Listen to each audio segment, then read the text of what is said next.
Hi guys, मेरा नाम अमित कुमार है और आप देख रहे हैं ASK great advisory and services. Guys, आज हम बात करने वाले हैं आईएसओ 9001 के बारे में, यानी कि 9001 के बारे में बात करने वाले हैं। बेसिकली आईएसओ क्या है, क्यों सारी कंपनियां आज की डेट में आईएसओ को कराती हैं अपनी कंपनी के लिए, अपने ऑर्गेनाइजेशन के लिए, और क्यों आज 165 कंट्रीज़ इस पे मेंबरशिप कायम रखी हुई है। देखिए गाइस, इसमें आज की इस वीडियो में हम डिस्कस करेंगे कि आईएसओ के डिफरेंसेस क्या हैं, कौन कौन से एक्रेडिटेशन में ये सर्टिफिकेशन हम अवेल करते हैं और इसके बेनिफिट्स क्या हैं और इसके डिफरेंसेस क्या हैं। आज मैं वो भी आपको दिखाने वाला हूं अपने इस वीडियो के माध्यम से। तो चलिए वीडियो की शुरुआत करते हैं और स्टार्ट करते हैं ISO what is an ISO 9001। दोस्तों, अगर हम आईएसओ की बात करें तो सबसे पहले मैं आपको बता दूं इसकी थोड़ी सी बेसिक डिटेल कि आईएसओ स्विट्ज़रलैंड, जेनेवा स्विट्ज़रलैंड में इसका हेड ऑफिस है और वहीं से all over India, all over country जो है ये फॉलो किया जा रहा है सर्टिफिकेशन को। और आईएसओ की देखिए दोस्तों, आज की डेट में आईएसओ सभी कंपनी का कराना बहुत ही ज़्यादा इंपॉर्टेंट है। बिकॉज एक आईएसओ से एक स्टैंडर्ड बनता है, किसी भी कंपनी का एक बेस तैयार होता है, एक उसको प्लेटफॉर्म मिल जाता है और उनके कस्टमर भी उससे अट्रैक्टिव होते हैं और उनके बायर्स भी अट्रैक्टिव होते हैं। क्योंकि किसी भी चीज़ का जब कोई सही मिलान होता है तो हम उस चीज़ में खड़े उतर जाते हैं। फॉर एग्ज़ाम्पल, मान के चलते हैं हम सब्जी बनाते हैं और उस सब्जी में हम मिर्च, मसाला, हल्दी, धनिया पाउडर सब डालते हैं। बेसिकली हम सब की क्वांटिटी इक्वल रखते हैं तो वो सब्जी अच्छी बन जाती है। तो उसकी जो क्वालिटी हमने जिस तरीके से मेंटेन करके हर मसाले को हमने हिसाब से उसमें डाला तो उसका एक लेवल बन गया, एक क्वालिटी मेंटेन की हमने उसकी, तब जाके वो सब्ज़ी अच्छी बनी। तो सीख उससे अगर नीचे की लो क्वालिटी होगी तो सब्ज़ी अच्छी नहीं बनेगी। दैट मीन्स लो क्वालिटी वो जाती है जो सर्टिफिकेशन में नीचे के जाते हैं। अब हम हाई ब्रिज की बात कर रहे हैं तो आईएसओ जो है 9001 ये बेसिकली क्वालिटी मैनेजमेंट को वेरीफाई करता है आपके। अब ये क्वालिटी मैनेजमेंट जो है आपके बिजनेस को, ऑर्गेनाइजेशन को वेरीफाई करती है कि आप अगर अपनी किसी कंपनी के लिए आईएसओ कराते हैं तो आपकी बेसिकली कंपनी में काम क्या है, किस टाइप का आपकी सर्विस सेक्टर में डील कर रहे हैं आपकी कंपनी, और नेशनल लेवल पे है, इंटरनेशनल लेवल पे है। अगर आपकी कंपनी बाहर की कंट्रीज़ में भी जो है अपनी सर्विस को प्रोवाइड करा रही है, चाहे वो दिल्ली एनसीआर से बाहर का एरिया हो, चाहे इंडिया से बाहर का एरिया हो, तो देखिए सभी कंपनी आज की डेट में आईएसओ फॉलो कर रही है और ये बात आप भी जानते हैं, सब जानते हैं, ऑल ओवर इंडिया इसको जानती है। लेकिन सबसे बड़ी बात दोस्तों ये है आज की डेट में कि इस कंट्री के 165 कंट्रीज़ आज आईएसओ पे भरोसा करती है, विश्वास करती है, आंख मूंद करके विश्वास करती है। क्यों? क्योंकि उनको पता है कि आईएसओ अगर मेरी कंपनी का है तो मेरे कस्टमर, मेरे बायर्स और मेरी सर्विस ऑल ओवर इंडिया में जहाँ भी जा रही है ऑलमोस्ट मेरी क्वालिटी को डिफाइन हो रहा है, मेरी क्वालिटी मैनेजमेंट सिस्टम से वेरीफाई होके जा रही है, आउटसोर्स प्रोसेसिंग से अच्छे से वेरीफाई होके जा रही है और मेरे को मेरे सर्विस सेक्टर में अच्छा बेनिफिट मिल रहा है। अब ये जो बेनिफिट की मैं बात कर रहा हूँ आपसे, देखिए दोस्तों, आईएसओ 9001 किसी भी कंपनी में लग जाना बहुत बड़ी बात होती है। बेसिकली आज की डेट में मैं जानता हूँ, जहाँ तक मैं अपनी जानकारी के हिसाब से मैं बताऊँ आपको, कि आज की डेट में बहुत ऐसी कंपनीज़ हैं जो अच्छे लेवल पे, मल्टीनेशनल लेवल पे काम कर रही हैं, लेकिन उस कंपनी का आज की डेट में भी आईएसओ नहीं है। तो जो कंपनीज़ का आईएसओ सर्टिफिकेशन ऑलरेडी चल रहा है वो कंपनी आज कितनी ग्रो कर रही हैं आप इसका अंदाज़ा लगा सकते होंगे, क्योंकि ये बहुत बड़ा दोस्तों ऑर्गेनाइजेशन है और इस ऑर्गेनाइजेशन में जिस कंपनी का भी आईएसओ 9001 चल रहा है वो ऑलमोस्ट आज की डेट में कंपनी को बहुत तेज़ी से, एकदम तेज़ी से उछाल मार रही है। दोस्तों, आज की ये जो वीडियो है, मेरा बनाने का मकसद ये था कि आज मैं आप लोगों को ये बताना चाहता हूँ कि जो आईएसओ आप लोगों का चलता है, चल रहा है, या आप लोगों ने ले लिया है या लेने वाले हैं, तो कौन से टाइप के आईएसओ लेने चाहिए और किस एक्रेडिटेशन का होना चाहिए। अब हम बात करते हैं कि मान के चलते हैं मेरी ये कंपनी है तो इस कंपनी का कोई ना कोई एक तो हेड होगा जो इस कंपनी को मैनेजमेंट दे रहा होगा। ठीक उसी प्रकार से अब एक सवाल मन में उठता है कि क्या आईएसओ खुद का ऑथराइज बॉडी है या इसने किसी को ऑथराइज किया हुआ है अपने सर्टिफिकेशन के लिए? जी हाँ, बिल्कुल सही पहचाना आपने। आईएसओ ने ऑलरेडी डिफाइन किया हुआ है, इसको ऑथराइज किया हुआ है आईएएफ को। अब ये आईएएफ क्या होता है तो मैं आपको बता दूं, आईएएफ की full form international accreditation firm. ये वो एक संस्था है जो ऑल ओवर कंट्रीज में आपके जितने भी तरीके के सर्टिफिकेट्स चल रहे हैं, देखिए आज की इस इंडस्ट्रीज़ में ऑल ओवर कंट्रीज़ में जितने भी तरीके के बिजनेस चल रहे हैं दोस्तों, वो अनगिनत बिजनेसेस हैं, अनगिनत सर्विसेज हैं। ये 3 चीज़ों को जो है मिला करके बनाती है, जिसमें मैं आपको बताऊं, प्रमोशन, ब्रांडिंग, ठीक है, और बायर्स का सेटिस्फैक्शन। ये 3 चीज़ें मिलती हैं तब जाके हमारा एक ऑर्गेनाइजेशन खड़ा होता है और तब जाके हम अपने बिजनेस का आउटसोर्स कर पाते हैं। अब दोस्तों हम बात करते हैं आईएएफ की, तो मैं आपको इस वीडियो के माध्यम से दिखाना चाहूँगा कि जो हमारी आईएसओ सर्टिफिकेशन बॉडी है वो किस किस टाइप की है। तो आप मेरे इस स्क्रीन पे आप देख सकते हैं, मैंने कुछ सैंपल्स जो है आईएसओ सर्टिफिकेशन के ले रखे हैं। फॉर एग्जांपल आप ये देखें, एक ये है हमारा डीजीए सर्टिफिकेशन। इसकी सबसे निचली सतह को आप देखें और इसमें आपको ये देखने को मिलेगा कि बेसिकली ये बॉडी जो है यूके सेट से है और इस पे हमारा कोई आईएएफ का लोगो नहीं लगा। अब हम आईएसओ की पहचान कैसे करें? मेरा इस वीडियो में आपको समझाने का और बताने का एक ही मकसद था कि आईएसओ की सही क्वालिटी क्या है और एक जेन्युइन क्या है सर्टिफिकेट। चलिए मैं आज आपको वही दिखा रहा हूँ। दूसरा दोस्तों आप देखिए, ये मैंने एक सर्टिफिकेट खोला है जो इजैक कंट्रीज का है और इस सर्टिफिकेशन के नीचे देखिए, ये कंपनी है Sita fine arts private limited. इसका 9001 हुआ है जनवरी 2023 को। इसके सर्टिफिकेट के नीचे देखिए, ये यहाँ पे आपको एक आईएएफ का लोगो दिख रहा होगा। दोस्तों यही आईएएफ का लोगो है जो सर्टिफिकेशन बॉडी प्रोवाइड कराती है। अब ये आपको देखना पड़ेगा कि जिससे भी आप आईएसओ ले रहे हैं वो आईएसओ आपका कौन से एक्रीडेशन से होके आ रहा है। वो जो आपको आईएसओ प्रोवाइड करा रहा है वो कौन से एक्रीडेशन का प्रोवाइड करा रहा है, क्या वो आईएएफ प्रोवाइड करा रहा है या नॉन आईएएफ प्रोवाइड करा रहा है। अगर आईएएफ प्रोवाइड करा रहा है दैट मीन्स वो सर्टिफिकेट आपका जेन्युइन है और all over countries, all over India में आप उसको यूज कर सकते हैं, कहीं भी आप यूज कर सकते हैं, कोई दिक्कत परेशानी आपको जो है नहीं आने वाली है। दूसरा आप एक और आईएसओ देखिए, ये भी आईएएफ ही है। ये एक फॉर्म है, उसी फॉर्म का है आईएसओ। ये यूएसए यूनाइटेड किंगडम का है और इसके नीचे भी आप देखिए आईएसओ में आईएएफ का एक लोगो आप देख पा रहे होंगे। ये आईएसओ आईएएफ का लोगो इस सर्टिफिकेशन में आप देख पा रहे होंगे। ये भी आपका एक जेन्युइन सर्टिफिकेट है। उसी प्रकार एक सर्टिफिकेशन में आपको ये दिखा रहा हूँ, ये एक तरीके से डीजीए सेट का है और एक कंपनी है सर्विस सिक्योरिटी प्राइवेट लिमिटेड, इस कंपनी का इशू किया हुआ है। इसके नीचे देखिए आपको यहाँ पे कोई भी आईएएफ का लोगो नहीं मिलेगा। यहाँ पे डीजीए सेट यूकाफ जिस एक्रीडेशन के माध्यम से ये सर्टिफिकेशन आया है, लेकिन यहाँ पे आप देख रहे हैं कहीं पे भी आईएएफ का लोगो आप नहीं देख पा रहे हैं दोस्तों। तो दोस्तों यही मेरे को आज आपको पहचान कराना था और आईएएफ और नॉन आईएएफ बेसिकली होता क्या है और आज की डेट में लोग बाग कंफ्यूज हो जाते हैं। देखिए आईएसओ जो है ये 2 पार्ट में डिवाइडेड है। पहला एक होता है आपका आईएएफ, दूसरा होता है नॉन आईएएफ। अब देखिए मैं ये बताना चाह रहा हूँ आपको, आईएसओ दोनों गलत नहीं है, दोनों अपनी अपनी जगह बिल्कुल सही है। मैं बस इतना बताना चाह रहा हूँ कि जिन कंपनी को अपनी ब्रांडिंग, प्रमोशन, एडवर्टाइजमेंट और बिजनेस प्रमोशन के लिए आईएसओ लेना है तो वो तो नॉन आईएएफ भी ले सकते हैं, चलेगा, कोई दिक्कत नहीं आएगी। लेकिन वो कंपनी जो ऑलरेडी गवर्नमेंट टेंडर से एसोसिएट कर रही है और गवर्नमेंट टेंडर में अपने बिजनेस को ऑर्गेनाइज करने के लिए गवर्नमेंट टेंडर के साथ पार्टिसिपेट करती है, तो उनको मैं बेसिकली ये कहना चाहूँगा कि वो अपनी कंपनी का आईएएफ वाला जो स्टैंडर्ड है, इंटरनेशनल एक्रेडिटेशन फॉर्म वाला जो स्टैंडर्ड है, वही वो कराएं।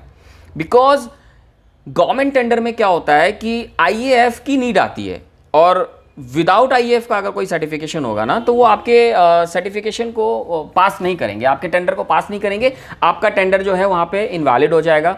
इसलिए जब भी आप आईएसओ लें, आईएसओ लेते टाइम पे आप ये जरूर देख लें कि ये बॉडी जो है वो किस ऑथराइजेशन, किस एक्रेडिटेशन के माध्यम से वो आ रही है और वो स्टैंडर्ड जो है आपका आईएफ है कि नहीं है। ये पहचान मैंने आपको आज दिखाया इस वीडियो में। आप आईएफ की पहचान कैसे कर सकते हैं। तो दोस्तों यही मेरा आज आपका इस वीडियो के माध्यम से समझाने का एक मोटिव था कि आईएसओ 9001 बेसिकली एक बेसिक स्टैंडर्ड है। आज की डेट में ये सभी कंपनीज के पास होती है। ऐसी कोई कंपनी नहीं बची हुई जिसके पास आईएसओ 9001 नहीं है, 9001 नहीं है। इसके अलावा इंडिया में 22,000 से भी ज़्यादा स्टैंडर्ड है जो ऑल ओवर कंट्रीज में फैली हुई हैं और अलग अलग सेक्टर में काम कर रही हैं। लेकिन गिने चुने में आज आपको मैक्सिमम 5 या 6 सर्टिफिकेशन के बारे में आज वो जानकारी दूंगा जो बेसिकली सभी कंपनीज के ऊपर एप्लीकेबल होती है और नॉर्मली घुमा फिरा के ये वो सर्टिफिकेशन चलते हैं ऑल ओवर इंडियाज़ में। अब कोई आईटी सेक्टर की कंपनी है, कोई ट्रेडिंग सेक्टर से कंपनी है, कोई मैन्युफैक्चरिंग कंपनी है, राइट, तो उन सभी को कौन कौन से टाइप के आईएसओ की रिक्वायरमेंट आती है। चलिए हम 5-6 सर्टिफिकेशन के बारे में एक बार डिटेल से जानते हैं और मैं वर्बली आपको बता देता हूं। देखिए 9001 तो एक बेसिक स्टैंडर्ड है जो क्वालिटी मैनेजमेंट को वेरीफाई करती है। ये बेस होता है, एक मैनेजमेंट देता है, एक बेस प्लेटफॉर्म होता है जो सभी कंपनीज के लिए एप्लीकेबल है। सभी कंपनीज को एक बेस सर्टिफिकेट तो ले लेना चाहिए अपनी कंपनी के लिए। उसके बाद आता है 14001 ये स्टैंडर्ड है जो एनवायरमेंटल मैनेजमेंट को वेरीफाई करता है। इसको हम बोलते हैं एनवायरमेंटल मैनेजमेंट सिस्टम। दूसरा, अब यदि आप कोई कैंटीन चला रहे हैं या आपका कोई रेस्टोरेंट सर्विसेज चल रही है कहीं, तो उसके लिए आप कराते हैं आईएसओ 22000। ये होता है फूड सेफ्टी मैनेजमेंट के लिए, राइट। अब कोई आईटी सेक्टर की कंपनी है, सॉफ्टवेयर डेवलपिंग, सॉफ्टवेयर इंस्टॉलेशन या सॉफ्टवेयर का आउटसोर्सिंग करती है या एसईओ की ट्रेनिंग प्रोवाइड कराती है ऑल ओवर कंट्रीज़ में, राइट, तो वहाँ पे आपका आईएसओ लगता है 27001 जो इंफॉर्मेशन टेक्नोलॉजी मैनेजमेंट है और उसके साथ लगेगा आपका 20001 जो इंफॉर्मेशन सिक्योरिटी मैनेजमेंट है, टेक्नोलॉजी मैनेजमेंट। ये दोनों स्टैंडर्ड आपको कराना पड़ेगा साथ साथ 9001 के, बिकॉज 9001 आपका एक बेस हो गया।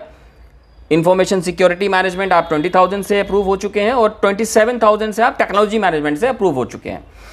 इसके अलावा और भी कई सारे स्टैंडर्ड होते हैं दोस्तों, जैसे आपका 5001 ये होता है स्टैंडर्ड दोस्तों ऑक्यूपेशनल हेल्थ सेफ्टी मैनेजमेंट। अब जिस कंपनीज में नंबर ऑफ एम्प्लॉइज अबव 10 है और उस कंपनी का मेन पावर से रिलेटेड कोई वर्क है, हाउसकीपिंग से रिलेटेड वर्क है, तो उस कंपनीज को 45,001 की ज़रूरत पड़ती है। तो यही घुमा फिरा के दोस्तों सर्टिफिकेट्स हैं 9,000, 14,000, 45,000, 27,001 आपका हो गया, 20,001 आपका हो गया, 22,000 फूड सेफ्टी मैनेजमेंट हो गया। तो ऑलमोस्ट आजकल इंडिया में जितनी भी कंपनीज रन कर रही हैं मोस्टली यही सारे सर्टिफिकेशन वो अप्लाई करती हैं। इसके अलावा अब कुछ और भी इसके अलावा सर्टिफिकेशन है दोस्तों, जैसे बिफमा, ग्रीन गार्ड, राइट। अब ये जो है पर्पज़ इसका यूज़ आता है मैन्युफैक्चरिंग के लिए। अब किस चीज़ की मैन्युफैक्चरिंग, तो जो फर्नीचर की मैन्युफैक्चरिंग करते हैं, सप्लायर हैं, वुड मैन्युफैक्चरिंग करते हैं, तो उन कंपनीज को बिफमा एंड ग्रीन गार्ड की रिक्वायरमेंट आती है, राइट। जो कंपनी गाड़ियों के ऑटोमोटिव पार्ट से रिलेटेड गुजरते हैं उनको CMMI level 3, level 2 and level 5 कुछ ये 3 स्टैंडर्ड में सर्टिफिकेशन जुड़े हुए हैं जो ये सर्टिफिकेशन उनको मिलता है। तो उस बेस पे उनका सर्टिफिकेशन लेने के बाद कंपनी से काम शुरू हो जाता है। दोस्तों आज मैंने आपको जितने भी सर्टिफिकेशन के बारे में बताया, आई होप आप मेरे इस वीडियो के माध्यम से आज वो सभी सर्टिफिकेशन के बारे में जान चुके होंगे। IAF, नॉन IAF क्या होता है ये भी मैंने आज आपको बता दिया। लेकिन अगर गवर्नमेंट टेंडर से रिलेटेड आपकी कोई डीलिंग हो तभी आप IAF का सर्टिफिकेट लें। अदरवाइज अगर आप नॉन IAF भी सर्टिफिकेट लेते हैं फ्रेंड्स, तो आपका सर्टिफिकेट गलत नहीं है, आपका सर्टिफिकेट वो भी जेन्युइन है, वो भी ऑल ओवर कंट्रीज़ में आपका काम करेगा। जितनी पावर IAF सर्टिफिकेट को लेने में मिलेगी आपको, सेम पावर आपको नॉन IAF वाले सर्टिफिकेशन में ही मिलेगा। दैट मीन्स दोनों सर्टिफिकेशन आपके इक्वल हैं, बट डिपेंड करता है कि अगर हम गवर्नमेंट टेंडर में जा रहे हैं तो वहाँ पे हम IAF ही स्टैंडर्ड करा लें तो ज़्यादा अच्छा रहेगा। और otherwise business promotion, branding, advertisement से रिलेटेड अगर हमारी ऑर्गेनाइजेशन है और ऐसा हम कुछ सोच रहे हैं तो उसके लिए हम नॉन IAF भी करा सकते हैं। अब हम इसके थोड़े प्राइस के बारे में जान लेते हैं। बेसिकली देखिए, स्टैंडर्ड का एक जो फिक्स्ड प्राइस नहीं है। सर्टिफिकेशन एक्रेडिटेशन का जो प्राइस है वो बेसिकली अगर हम नॉन आईएफ में अगर हम बात करते हैं 9,000, 14,000 या 45,000 या 22,000, 27,000 या 20,001 की, तो बेसिकली 9,001 की 00 शुरुआत इसकी होती है दोस्तों। वो लगभग 4 से 5,000 के बीच से इस सर्टिफिकेशन की प्रोसेसिंग प्राइस जो है वो स्टार्ट होती है। और लगभग जैसे भी आप स्टैंडर्ड लेते हैं 27,000 लेते हैं वो 7,000 अप्रॉक्स होता है आपका, 20,000 लेते हैं वो भी 7,000, बिफमा ग्रीन गार्ड लेते हैं तो ऑलमोस्ट वो आपका 6 to 7 के अप्रॉक्सीमेटली होता है। उसके अलावा अगर हम आईएफ की बात करें तो थोड़े से नॉन आईएफ के कंफर्टेबल में थोड़े से इंक्रीजेस होते हैं। जैसे अगर हम 9001 सर्टिफिकेट लेते हैं आईएफ में तो ये हमारा सर्टिफिकेट जो है लगभग 8 से 8,500 के बीच का पड़ता है। 14,000 कराते हैं तो लगभग उससे थोड़ा सा और इंक्रीज़ होता है। और उसके अलावा अगर हम 20,000, 27,000 कराते हैं या 13,485 कराते हैं तो ये 13,485 आपका मेडिकल इक्विपमेंट से रिलेटेड होता है। अब जो क्लिनिक चला रहे हैं, जिनका हॉस्पिटल चल रहा है, उनके बड़े बड़े इक्विपमेंट्स उनके हॉस्पिटल्स में लगे हुए हैं, तो उसके लिए हमें 13,485 का सर्टिफिकेट अवेल करना होता है। जो मेडिकल इक्विपमेंट्स पार्ट से रिलेटेड वो सारी जितने भी डिजीज़ होते हैं वो सारी कवर की जाती है उसके अंदर। तो वो सर्टिफिकेशन अगर हम आईएफ में कराते हैं तो लगभग 27,000 के अप्रॉक्सीमेटली वो पड़ता है। तो बेसिकली ये डिटेल्स हैं, ये डिफरेंसेस हैं प्राइसेस के और सर्टिफिकेशन के दोस्तों। और अब हम बात कर लेते हैं इसके डॉक्यूमेंटेशन के बारे में। तो दोस्तों इसका डॉक्यूमेंटेशन कुछ खास नहीं है, सारी ऑर्गेनाइजेशन का मैं ऑलमोस्ट 1 बाइस में ही बता देता हूं। अगर हम प्रोप्राइटरशिप फॉर्म में चला रहे हैं अपने बिजनेस को या कंपनी में चला रहे हैं तो देखिए, फर्स्ट ऑफ ऑल ये किसी भी ऑर्गेनाइजेशन बेस पे मिलता है हमें सर्टिफिकेट, राइट।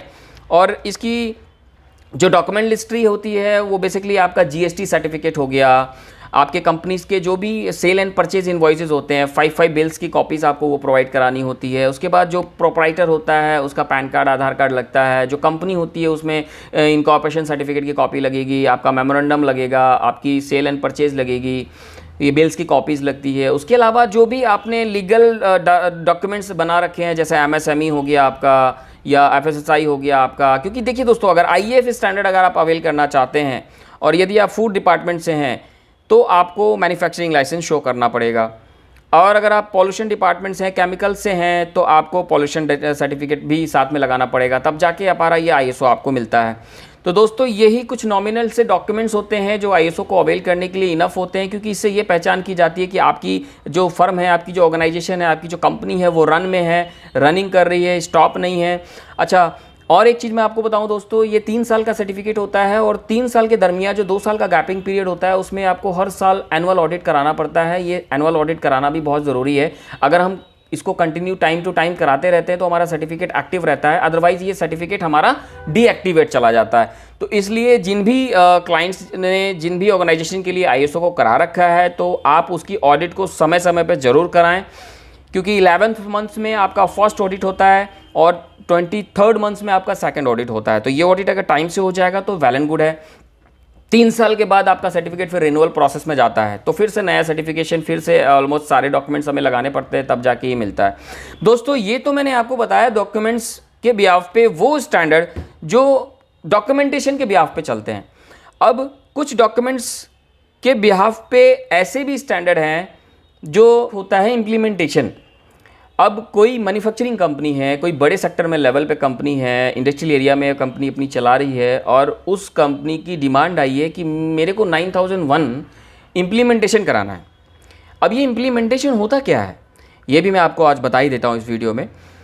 दोस्तों मैं ये जो 9001 इम्प्लीमेंटेशन की मैं बात कर रहा हूँ आपसे, ये बेसिकली होता क्या है कि अगर किसी भी कंपनी की ऑर्गेनाइजेशन को हमें जेन्युइनिटी देनी है, उसकी पहचान सही करानी है, तो उसके लिए क्या होता है कि हम एक ऑडिटर को अपॉइंट करते हैं। वो ऑडिटर हमारी कंपनी में आते हैं, पर्टिकुलर हमारे सारे जो भी अब तक हम टास्क करते आ रहे थे अपनी कंपनी में स्टार्टिंग टू टिल डेट तक, वो सारी चीज़ों की एनालिसिस करते हैं और एनालिसिस करने के बाद में डॉक्यूमेंटेशन का रिव्यू निकालते हैं। उसके बाद में जो भी कमियां खामियां होती है उनको वो बाहर करते हैं, उसकी एक लिस्ट बनाते हैं। फिर उनके ऑडिटर के साथ एक कंपनी का हेड आता है, वो उसके साथ में रहता है। लगभग 4 से 5 दिन का ये ऑडिट चलता है दोस्तों। जो ऑडिटर जैसे जैसे कहते हैं उनको वैसे उसके अकॉर्डिंगली उनको चलना पड़ता है। जो उन्होंने खामियां निकाला है उसको सारी चीज़ें वो कंप्लीट करके एक टास्क बना के देना होता है उनको। उसके बाद वो आगे डॉक्यूमेंट्स रिव्यू करते हैं, डॉक्यूमेंट्स एनालिसिस करते हैं उसके बाद जब ये सारी चीज़ें आपकी उनके एक वे सिस्टम में आ जाती हैं, उसमें देखा जाता है पर्टिकुलर। अब मान लीजिए आपकी कंपनी में 50 एम्प्लॉइज़ है, अब 50 एम्प्लॉइज़ का काम किस तरीके से होता है। एक मान लेते हैं उस कंपनी में 50 एम्प्लॉइज़ है, 50 में से 5 लोग ऐसे हैं जो अकाउंटेंट बेसिस पे हैं। अब कोई टैली की एंट्री कर रहा है, कोई जो है एक्सेल सीट मेंटेन कर रहा है, कोई जो है पूरे मैनेजमेंट सिस्टम को अपडेट कर रहा है। तो उनका टास्क किस तरीके से है, क्या वो बिल्कुल सही वे में काम कर रहे हैं, क्या उनका जो सिस्टम है बिल्कुल सही तरीके से रन कर रहा है, उनका जो काम करने का तरीका है बिल्कुल सही है। तो ये ISO इम्प्लीमेंटेशन कराने के बाद होता क्या है कि अब तक वो जिस कैटेगरी में जिस तरीके से अपने सिस्टम को वो चला रहे थे, वो उनको वहाँ से बाहर निकलना पड़ेगा। और ISO की दहलीज में जब वो आ चुके हैं, इम्प्लीमेंटेशन जब वो करा रहे हैं, तो उनको इम्प्लीमेंटेशन में कैसे उनको प्रोसेस करना पड़ेगा, ये सारा प्रोसेस उनको समझना पड़ेगा और उसी प्रोसेस में, उसी वे में उनको काम करना पड़ेगा दोस्तों। अगर वो ऐसा करेंगे तभी उनको सर्टिफिकेट मिलेगा। आफ्टर ऑल उसके बाद ट्रेनिंग होती है, जितने भी एम्प्लॉयज़ होते हैं सभी की ट्रेनिंग सेशन रखी जाती है। 4 से 5 घंटे की ट्रेनिंग होती है। जो ऑडिटर आते हैं बाहर से अपॉइंट होकर के, वो सबको ट्रेनिंग प्रोवाइड कराते हैं। आफ्टर ट्रेनिंग प्रोवाइड कराने के बाद इम्प्लीमेंटेशन रिपोर्ट तैयार होती है और उसके बाद देन सर्टिफिकेट आपको मिलता है। और जब वो सर्टिफिकेट आपको मिलता है, all over India, all over countries में जब भी हम किसी बड़ी कंपनी के साथ एसोसिएट करते हैं ना, तो वहाँ पे उसकी जेन्युइनिटी होती है, उसकी पहचान होती है कि भाई हमने प्रॉपर अपनी कंपनी का जो है ऑडिट करा रखा है।